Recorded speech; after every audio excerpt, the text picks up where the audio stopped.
Hello, hello, welcome. If you are here for a preview of the upcoming opportunity report as a client benefit of T360, you are in the right Zoom meeting. This is a smaller gathering of just our clients and close-in networks. So if you're here, it's because you're special and we love you. Let me see how we've got as far as people coming into the meeting. Yeah, looks like good. We have everybody. It looks like people are spooling up right away. So welcome, and we're delighted to have you. I see a few familiar faces coming into the list of attendees. It's great to see everybody, have everybody here. If you do have any Q&A questions, feel free to drop it into the Q&A, and I believe our trustee Chris Riley is going to be monitoring the Q&A in the chat. We've invited about 140 people to this who are current ongoing active clients of T360. And so we'll probably have about half of you here. So it looks like numbers are still climbing. So for those of you that I have not met, my name is Jack Miller. I'm the president and CEO of T360. I have been with the company since 2013. Prior to it actually being branded T360, I joined when the company was still RealSure, which was the original trade and publication name that Stefan had been working with. And we quickly rebranded in 2015 over to T360 and have been on that ever since. For those of you that don't know me, I've been in the brokerage industry since 2001. I've worked both in national franchise, real estate brokerage. I've done a ton of consulting with both technology companies and probably almost 1,000 brokers at this point. So that's generally my background, although I am first and foremost an engineer and was originally a tech person. So those of you that run tech companies, that's where I came from back in the 90s. So, I think we've got a good number of you here. So I'm going to go ahead and get started just to be respectful of our time. So our topic today is going to be the opportunity report. And I'm going to tell you a little bit about the report. We are going to go on a guided tour through the report so you have a sense of what it is. I do want to talk to this group, whether you are a broker or a technology company or an organized real estate or an MLS or association executive. I'm going to talk to you a little bit about how to use the report and kind of some insights that we had from the last time we released a report like this, how it was used and how we recommend it is used. So I'll give you a little bit of insight on that. And then we are, of course, going to go through some of the content. So it would be, I'll start out first with a little bit of history. It would be hard to talk about this report, which will, for those of you that are paying attention to logistics, will be released on Wednesday. Everything we're going to discuss here is under embargo until then, but it will be available on Wednesday at theopportunityreport.com is the download link to go get it. But I'm going to talk about a few things a little bit ahead of the release. So I'd appreciate it if this group, being our clients and friends, just keep that within your knowledge and don't run around telling everybody what's about to come, because we've got a bunch of media that's going to break on this in the next 48 hours. Thank you, Chris, for posting the link in there. That link will light up probably late in the day tomorrow. So I think most of you will be able to get a copy of the report probably late on Tuesday is when we anticipate that will be ready for downloading. It would be hard to talk about the opportunity report without talking about its predecessor, which is the danger report. So the danger report is probably, I think I can say, is the National Association of Realtors' most successful report that was ever issued with their backing. In 2013, they came to our organization and asked if we could produce a risk assessment for the residential real estate industry. And we started to design what became the Danger Report in 2013, did the research in 2014 and published it in late 2014, early 2015. It was the most circulated, certainly the most circulated report this organization has ever produced, and we believe in total produced over 1 million downloads in the industry. People that got copies of this and people outside the industry. It got a little bit of non-industry media coverage as well. The report itself, we actually took down. It hasn't been available for a few years due to the court cases and sensitivity around it. It was used as an exhibit in the Sitzer-Burnett case, and my partner Stefan was deposed for 2 days about the danger report to see if they kind of poked around to see if there was anything that they could use as part of their prosecution. And fortunately, there was nothing, because we're not that kind of an organization. We're not a mechanism for any kind of industry conspiracy, which is ridiculous. But we have reissued that report for download, which you can go get right now. And it is at dangerreport.com. And this again is the predecessor to the report we're going to discuss today. This is the website. You can download it right here. There's a download danger report there, and you can just get a copy of it. It is, I mention it because it really set us up to potentially do an update to that report. We had proposed to NAR to do an update to that report at the 5-year mark. So in 2019, we started talking to them again, but the court cases had started heating up at that point.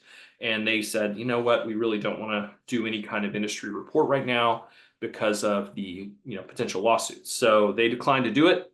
Obviously, then the pandemic happened, and obviously we've just gone through this period of time where we just finished a class action settlement, practice changes, historically low transaction units and volume for the industry, a lot of change. And so over the summer, Stefan and I decided together that now was the time to issue an update to that report with or without NAR.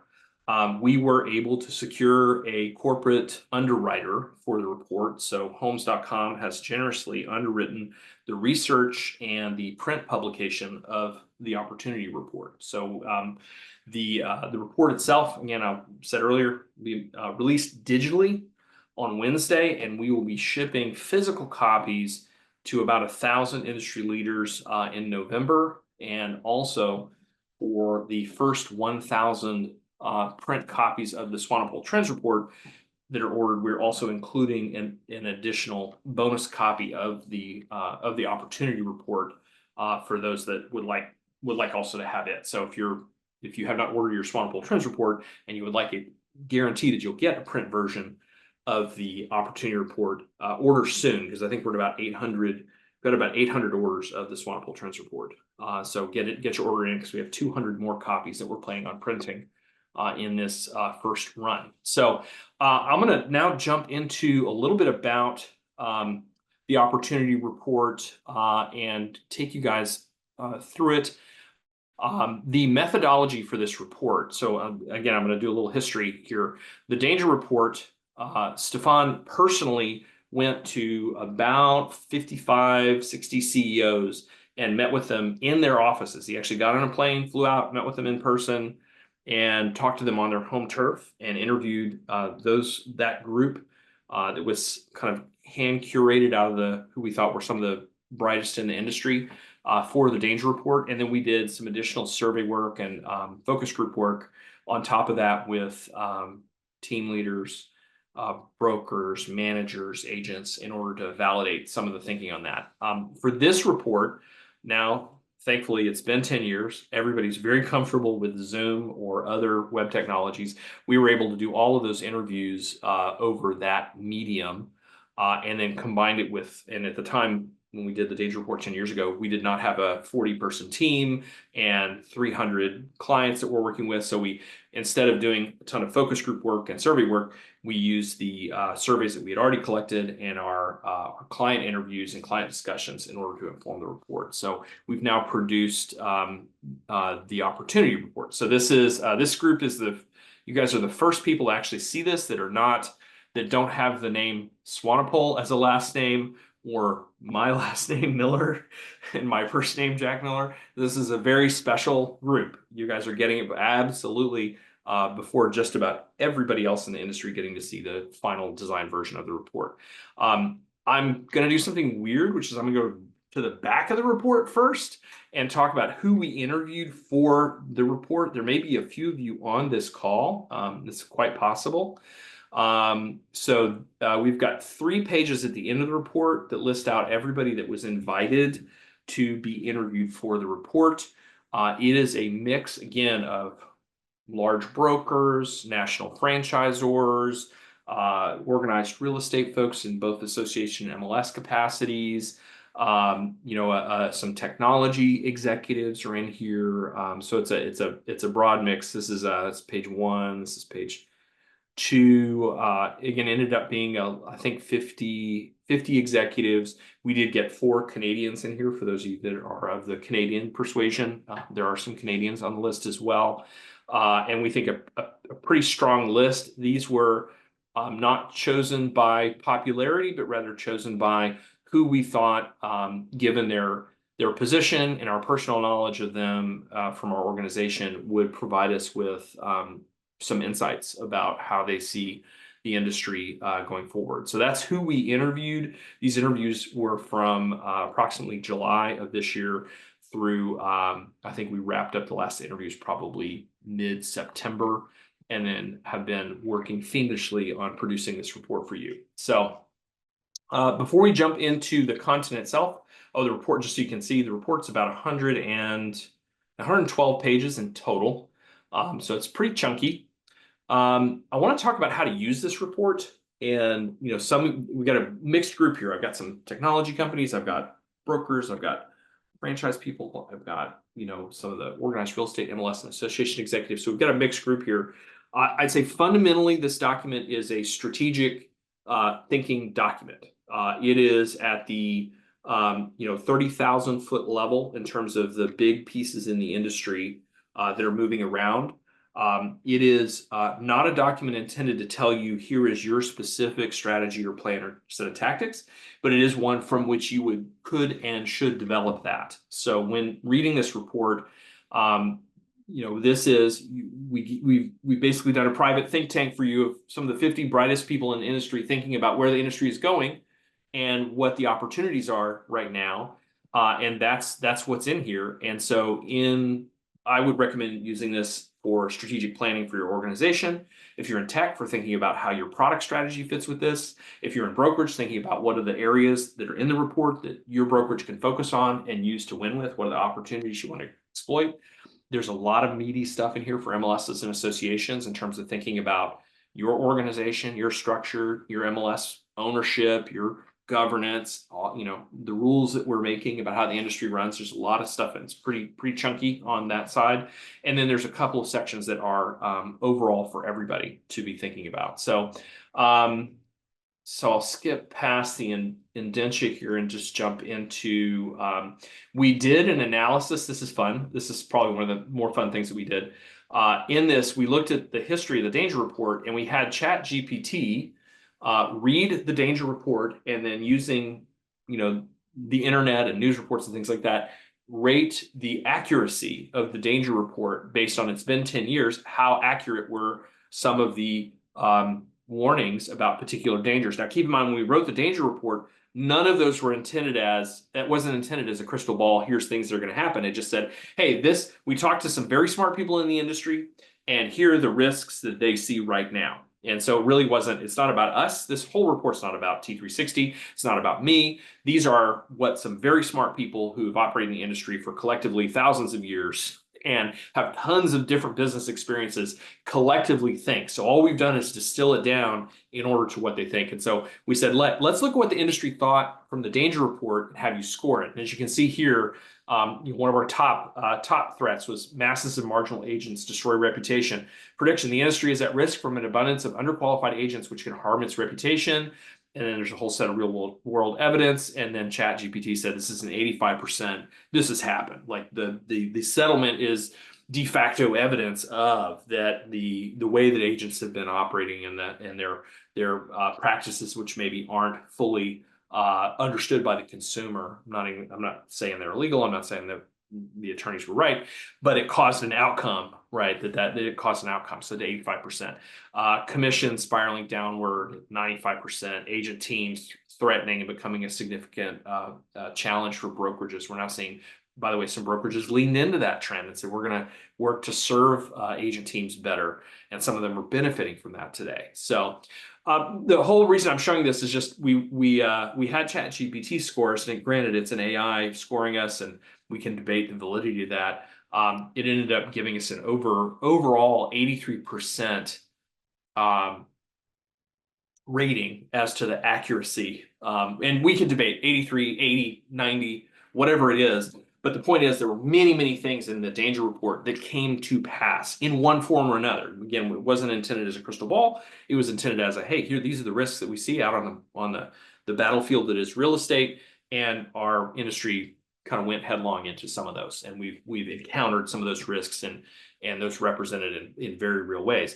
I say all of that to set up for this group that we've done this exercise again, and so ignore it at your peril. And like really, like these are things where a lot of smart people. Now, granted, are they going to be 100% right? No, we weren't 100% right from this thing we did 10 years ago, but 83% right is pretty good, and it's directionally pretty good. So a lot of the things did come to pass. So I don't expect this report for us to come back in 10 years and say it was 100% accurate, but if it's 70% accurate, you're probably better paying attention to it than not. So that's my point, is that good to take it for what it is, which is the thinking of some very bright people, then synthesized by a singular organization into one document. So and the way to use it is use it to help you think about your big strategy. So if you're in a grand strategy about your product, about the way your brokerage is run, about what competition you're going to move into, about how you're going to run your association or MLS in the future, what that looks like.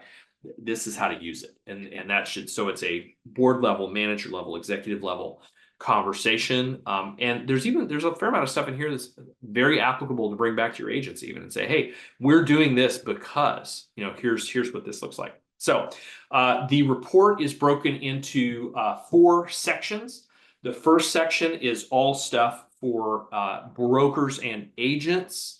And I'm gonna flip through this. This is just a guided walkthrough of the report. So I'm gonna flip through this. I'm not gonna try to read everything on this page. It's gonna take too long. But these are areas of particular focus, we believe, in opportunities in real estate for brokers and agents to pursue. We have done the same thing for organized real estate. There's some pretty strong medicine for organized real estate in this report. I think NAR would have probably struggled had they sponsored this and we came back with this material, because there's many things in here we're basically saying there needs to be big changes to happen in organized real estate. I think those of you that are clients or friends of the firm, been with us for a long time, we do not critique to tear anything down. We are not an organization that is here to throw stones. By the way, the 50 people that we interviewed, they're not either. They're all, many of them long-term supporters of organized real estate and NAR and the MLS and all the systems that our industry relies on. These are not. We have very few people in the group that I would characterize as people that just want to burn it to the ground. We did interview Rob Hahn, so I guess we have maybe Rob would even say he wants the industry to be healthy. But the group that responded to this, these insights were offered as a critique and as a way to improve the industry, not as a way to throw stones and destroy it, but as a way to make it stronger, better, more likely to serve the consumer well, more likely to create the careers and lives that are possible for brokers and agents in it. So there's a whole section on that. And again, we'll flip through those quickly. There's a section on regulatory agencies at the state level, which is unusual. We did not do that in the danger report, but we have done it here. And there's a section on kind of key stakeholders, and then we have an additional, which is overall impact on stakeholders. This is what are the positive and negative impacts to all the key stakeholders, brokers, agents, MLSs, organized real estate, franchisors, kind of everybody that has a stake in it, is that last section there of the report. We don't have slides for this yet. This is such a new report. We are developing what is intended as a very high impact keynote for this that will primarily be targeted towards agent, team, broker audiences, and we'll be developing separately a keynote oriented at the boards for organized real estate, MLS association governance. So there'll be 2 separate keynotes that are going to come out of this that will emphasize differently, but I am going to flip through and just kind of touch on the major findings in the report. So we'll just jump through the agents and brokers. So the first is the opportunity of decoupling the buyer and seller agents compensation. This has kind of already happened. This is the August 17th deadline. This is the key term in the settlement, although there are many who are still struggling to keep them coupled via non-MLS mechanisms, via the way the forms work, via marketing commissions on their websites, and kind of trying to keep us in this system where the listing broker really negotiates the entire compensation for everybody and offers a portion of it to the buying agent. So in here each section is structured very similarly. We talk about what it is. Here's the context for it. Here's why we think it's an opportunity. Here is the opportunity. And so we talk about what are the opportunities in this change and how you can lean into it and see where you can use this to improve your business. And then so a little bit of perspective. This is again the perspective section is really T360's perspective on it. So while we did interview and we captured what we thought the opportunities were, we did allow ourselves one page to kind of comment and kind of give a perspective on it from how we observe the industry as a as a consultant. So again, I'm not going to read this to you. There's too many. This is a 112-page document. We're not doing it. This is not a story hour, but I wanted to fly through and talk about it.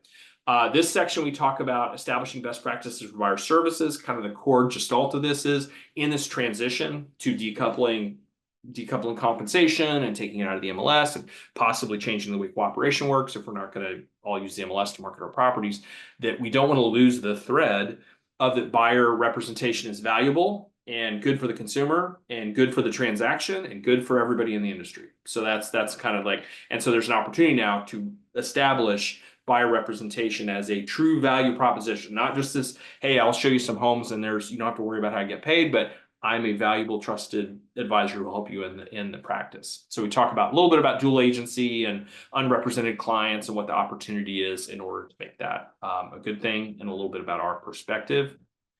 There is right now, we think, the media and these court cases have damaged real estate's credibility with the consumer. So we think that those that recognize that and say, yeah, our credibility was damaged, now's the time to enhance that credibility, to do a rebuild and rebuild that public trust. So we've got a little bit of thinking about that, what the opportunity is, those that embrace explaining representation and how some kind of fundamentals of the real estate agency or real estate world, as well as the particular value that real estate agents create, which I think we've not done a great job of on the buy side. I think very good on the sell side. On the buy side, a little challenged. We haven't really helped buyers and the general public understand this is not Uber door opening service. This is a full advisory, help, assistance, guidance, knowledge, all of that, and helping them understand the value of that. So opportunity there. We believe it's time to elevate agents based on these interviews, and the collective group said, the way to go is we need to build agents up into a stronger professional, into something where their role is better understood and respected. The opportunity here is moving from being what we might think of as a salesperson focused, mostly part-time sort of industry. We have a lot of people doing that, to more of a full-time, more advisor type, consultant type focus. And again, many of the concepts in here, most of you watching this, you're like, yeah, I've heard stuff like this before. And we've talked about raise the bar, and we've talked about this, we've talked about that. Well, yeah, that's fine. This is now an official call to action that, yes, that was correct. And here's some specifics of what to go do. And like, if you're not doing it, then you need to get on board now, not just kind of idly wander in and out of a Facebook group every once in a while and see how people complain about the same old problems over and over and over again. That's what happened with the danger report. We put the danger report out, and then the industry said, okay, we're just business as usual for a decade until we had this lawsuit happen. So this is the call to action to say, yeah, you may have heard some of this stuff before, but what did we do about it? And that's the part that's the call to action. So digitizing the real estate transaction with AI. To our tech companies on the call, we are really looking to you guys. I said 2 years ago at the Leadership Summit that every single piece of fundamental technology in this industry would be rebuilt. with AI as a fundamental capability. That's what this is that we need to go through the entire transaction and find where we can create value, because that will create value, reduce, eliminate, create efficiencies, all of that. That's going to enable the business models. It's going to enable the capabilities that are the opportunity in this change. So here we talk about, hey, we've talked about this digital end-to-end transaction for a long time. Again, those of you that have been in the industry a long time, it's one of these moments where, well, we've been saying this since 1999, and you would be right, except how much of it have we done? And we didn't have the tech to do it. And now we have a new world-changing technology, as I would say, as world-changing as the personal computer was in the 1970s. It is at that level, maybe more, which is hard to fathom when you think about how much our lives have changed because of the PC revolution in the 70s and 80s, to how much it's changed our lives. To say that AI could be even more is crazy. It's like, the whole like going to Mars thing becomes all very realistic when you go like, oh, well, we could have artificial intelligences that can do things that we can't even imagine today. So anyway, so that's the point of that. We think that an extensively digitized transaction with artificial intelligence at its core is a multiplier on every single thing that an agent can do. The other way I've been speaking it at the agent level is that even individual agents now have the power that you had to have a team for, 5 years ago, but you have it now. You have massive capabilities in your hands. You can use artificial intelligence to redo your website, to write all your copy, to help you with all your photography, to create videos of you, to do all this kind of stuff can be in the hands of individuals now, where it used to take a team of people to do all that kind of stuff. Now, if you're a good conductor, or if you're working with one, you can get that done. So it's a massive opportunity. Thrive amid commission compression. This is where there are certain businesses that have kind of leaned into and say, hey, we are into reducing the cost of the transaction so that we can be very competitive as the market needs to be for us to gain market share. That's the opportunity right now. This isn't about I want to counter what some people might say is that this is some kind of race to the bottom. This is not about that. This is about being so efficient that you can afford to do things at prices where you might even make more profit because of how efficient you are, but where you can suck up more market share. And that's what this piece is about. And you see some companies have been taking advantage of that. I will remind you, 10 of the top 20 brokerage firms that are on the Mega 1000 were not in existence 20 years ago. And in the last 5 years, actually 6 years now, the company that held the #1 spot for agent count, units, and volume, which was Realogy's NRT, dropped off that, and it's been replaced by companies that were, EXP and Compass, which did not exist. And Realogy NRT held that spot for 22 years, where they were the biggest. They were just the Titan, right? So it can happen quick. So a little bit of perspective on that. We'll talk about reinventing the brokerage model. Many of these things lead up to a reinvention of the brokerage model to look at how can we do this better and differently, mostly driven by the market and profit opportunity of designing a new model. And so we believe now is a time where, in combination with the low market, the challenges from the court cases, the opportunities with AI, and the changing demographics in real estate leadership, that we've already seen proof that many of these new models, cloud-based models such as EXP and the real brokerage, models that are based in finance, models that are based in new ways of operating with the consumer, such as Redfin, having that high consumer engagement front end. I think now's the time to thrive for those. So, and we have a lot of different thinking about kind of how to approach that opportunity and how to move into that. M&A is a huge opportunity right now.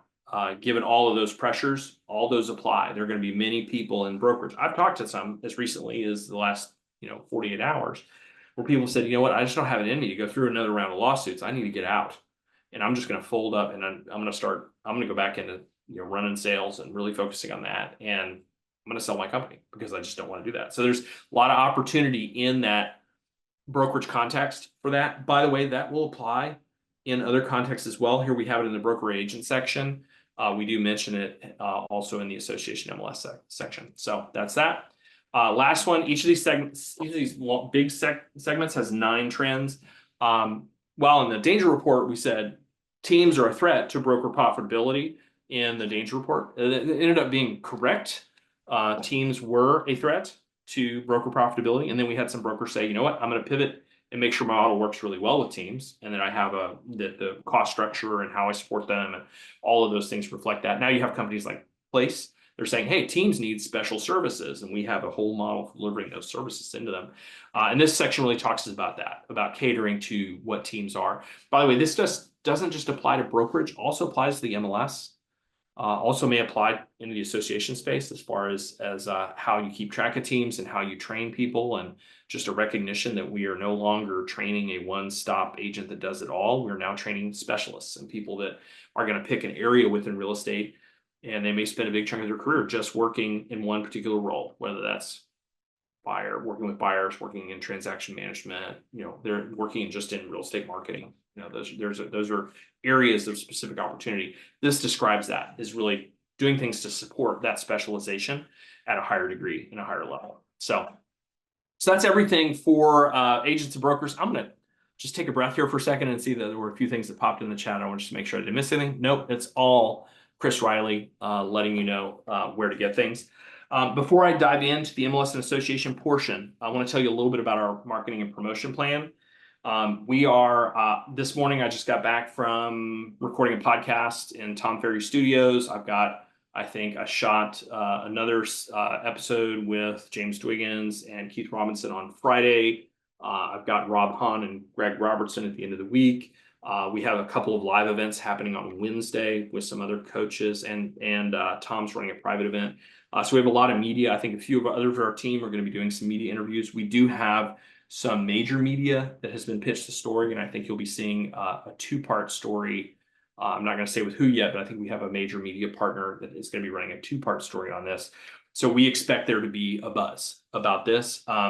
I think it's to your benefit. You're finding out about this early before everybody else is, to be really knowledgeable of it. And that way people, if it comes up, or you can use it to make sure that people get it, that of your client base get it, that people in your brokerage get it, that people in your association get it, in your MLS, that they get it. That's the advantage of being a client, and that you get this a little bit of a preview, because we intend to create a lot of buzz around this. And I think based on what happened with the danger report, we will. All right, I'll jump in and talk a little bit about organized real estate.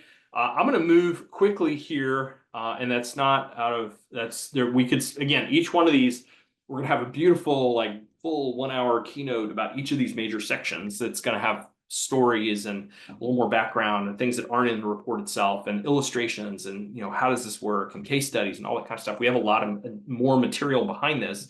So this is just to orient you guys to know where it is. So first thing, the leaders we talked to said, we've got to figure this. This was interesting. This is kind of like we captured an argument in Amber that's happening in the industry right now, because just as we started researching the report, all the stuff about CCP started to bubble up. And so we put it in here and said, look, this is a kind of a somewhat existential issue about how the MLS operates. So we believe NAR, and the leaders in the report believe NAR needs to make a decision about how that's going to work. And there's a little bit of background. There's the opportunity of keeping it, the opportunity of removing it. So we give some pros and cons here. I will say this is an area in the report where there's the opinions of the people that we interviewed. There's T360's kind of assessment of the situation. There's my personal assessment, my personal opinion about things, and they don't always line up. So I'm not going to pretend that I don't have a particular opinion about CCP, because I do. But I would also say we respect the process of coming to an industry understanding of an issue, and knowing that CCP also had a lot of discussion, that the history of that discussion is valid, and the values from which they came are valid. So that's why we presented this. We didn't, the leaders that we talked to, we did not have a clear, oh, everybody's on this side. Now I will say there's a lot of people on the side of keeping some form of it, is what I will tell you. And talking about the desire to maintain transparency in the industry, to do things that keep us out of lawsuits is good. This should come as no surprise as a recommendation from the group of leaders we talked to. Most, if not all, agreed that MLS organizations need to be separated, at least from a governance perspective, from realtor associations. that is holding MLSs back from doing the important work that they have and need to do. So again, probably not a surprise. May not win the report may not win some friends because of that, but that's the perspective of a lot of smart people in the industry talking about here's what the opportunity is, and that decoupling will create a little bit about our perspective that MLSs need to be independent and run like businesses, run like data companies, even though wonderful, important history coming out of the association context that in order to go to the next level, they need to be free. They need to be free to be businesses, right?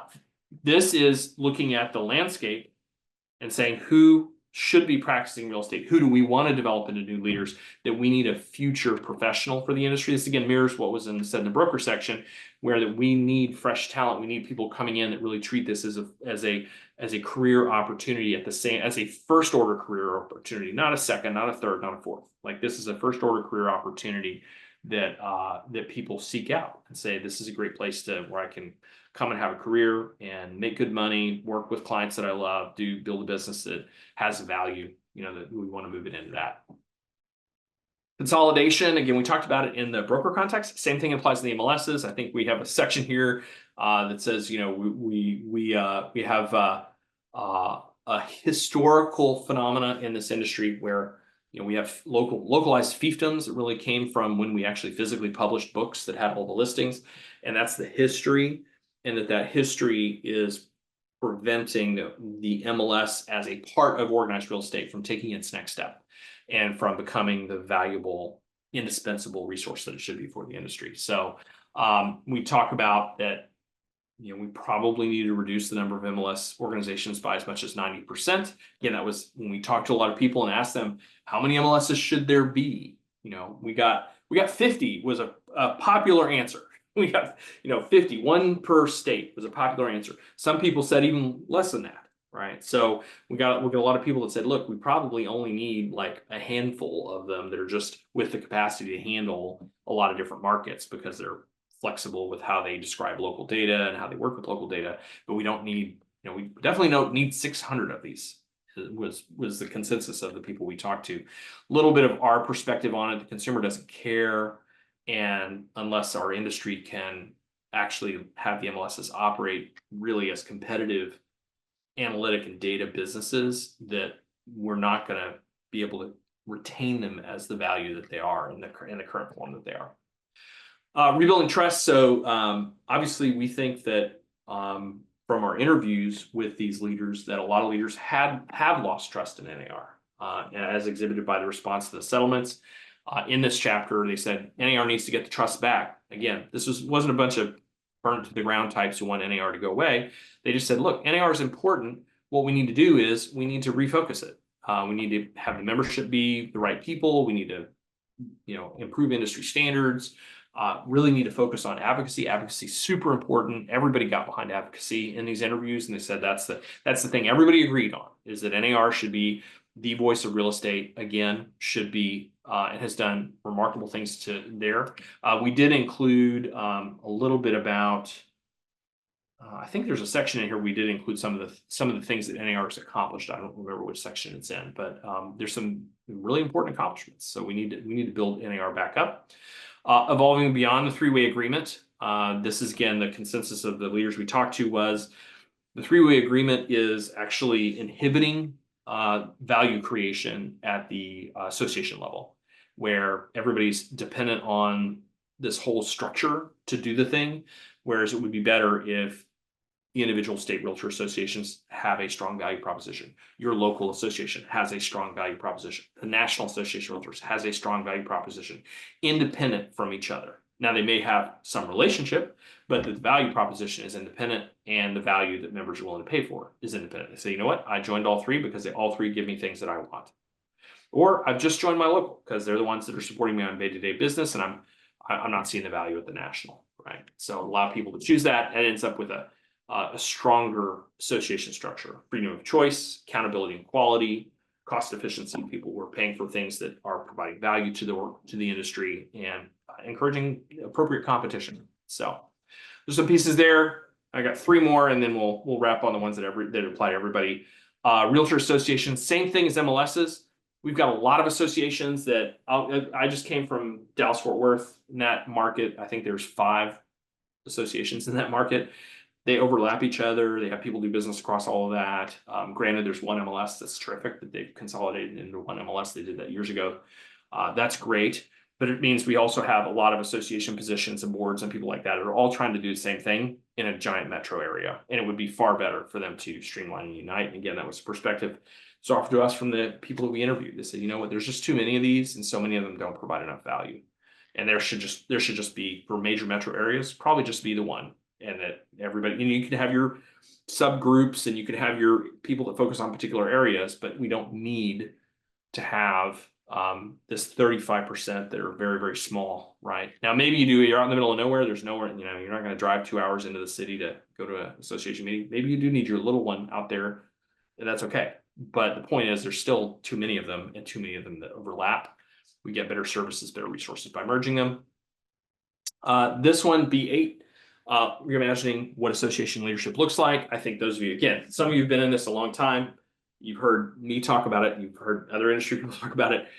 The way that we elect and promote leaders in this industry does not match the requirements for running an organization at a high level. You know, if you're putting a board together, you want a person that's really good in finance. You want somebody that's got a legal background. You got somebody that has extensive, you know, community organizing experience or maybe lobbying experience. You want a diverse set of skills to run a board, and you want to use those skills to guide the highly qualified staff who are then executing and doing the work. And so this part is about, we need to look at how leadership happens in our organized real estate part of the industry. And again, there's some of you that, again, this is not a new thing. I will say NAR had a PAG to study how to redo its leadership structure, and the results of that PAG were they actually grew the size of the board. It got bigger. I think the leadership committee got bigger. So everything got bigger. And there's one section that talked about requirements for becoming a leader in the NAR structure, local, state, national, whatever. And they said, well, this part about deciding who qualifies to lead and what the composition of boards is, we're going to kick that down the road. So that it was just unaddressed in the PAG. So here we say we need to come back and address it and talk about having more skilled executives, having you know, people that have backgrounds that are particular and useful in the board context. And we've asked for there's some pretty strong medicine here, requesting a full board resignation of NAR, forming a new focused board of directors that has the mission of kind of revitalizing NAR, evaluating all the leadership, making sure the CEO is properly, fully empowered to do what needs to happen, redefine departments and roles, create a smaller but more capable team of people that have the kind of qualifications necessary to run a $300 million plus organization that has a national scope, right? So those are some of those recommendations. Again, it's pretty strong medicine in here. Last one in this section, prioritize advocacy. Everyone we talked to in these interviews said, we will all get behind NAR around advocacy. It's the most important mission. And I think this is a chapter here. We've got some of the key industry highlights. These are some of the things that NAR has accomplished or advocated for consistently over time. We believe these are valuable. We think this work is still valuable. Nobody here was like, burn it down, burn it to the ground. We said, you know what, this is valuable work. Maybe Rob said burn it down, I'm not sure. But you know, this is valuable work. We need to continue it. And this is the point of consensus that the leaders we talked to said, somebody's got to advocate for homeownership at the national level. And then probably we need to replicate similar versions at the state level to make sure that housing policy within states and even at the large municipal level, that's a valuable function that everyone that we interviewed thought we could all get behind. So that's that. So those are those pieces there. I've got a few that are specific, again, not to the participants, but for the state regulators and agencies that describe how you get licensed and what the requirements are, an analysis of the amount of training required for different careers and roles, seeing real estate agent kind of with security guard, tax preparer, you know, bartender, versus more professional. Now, again, real estate agents, I don't believe are equivalent to doctors, pilots, lawyers. It's not the same. but we should have aspirations. And that's part of what we're saying is we need to up the requirements at the state level. And I'd say there's more conversation for the states, but we don't do this one. Then the rest of those conversations are very difficult because then it just puts it back on the brokers, it puts it back on the industry. So we believe the states are in the best position to say we're going to increase the requirements. I know the state of Texas has led in that department. I think we require 240 hours of education in the state of Texas, which I believe is the most, last time I checked, of any of the states as far as required mandatory education in order to be licensed.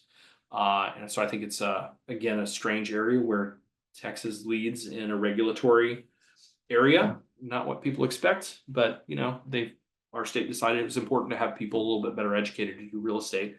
And I'm not saying that as a Texan. I just think that when you look across the environment, I think we need more states advocating for that.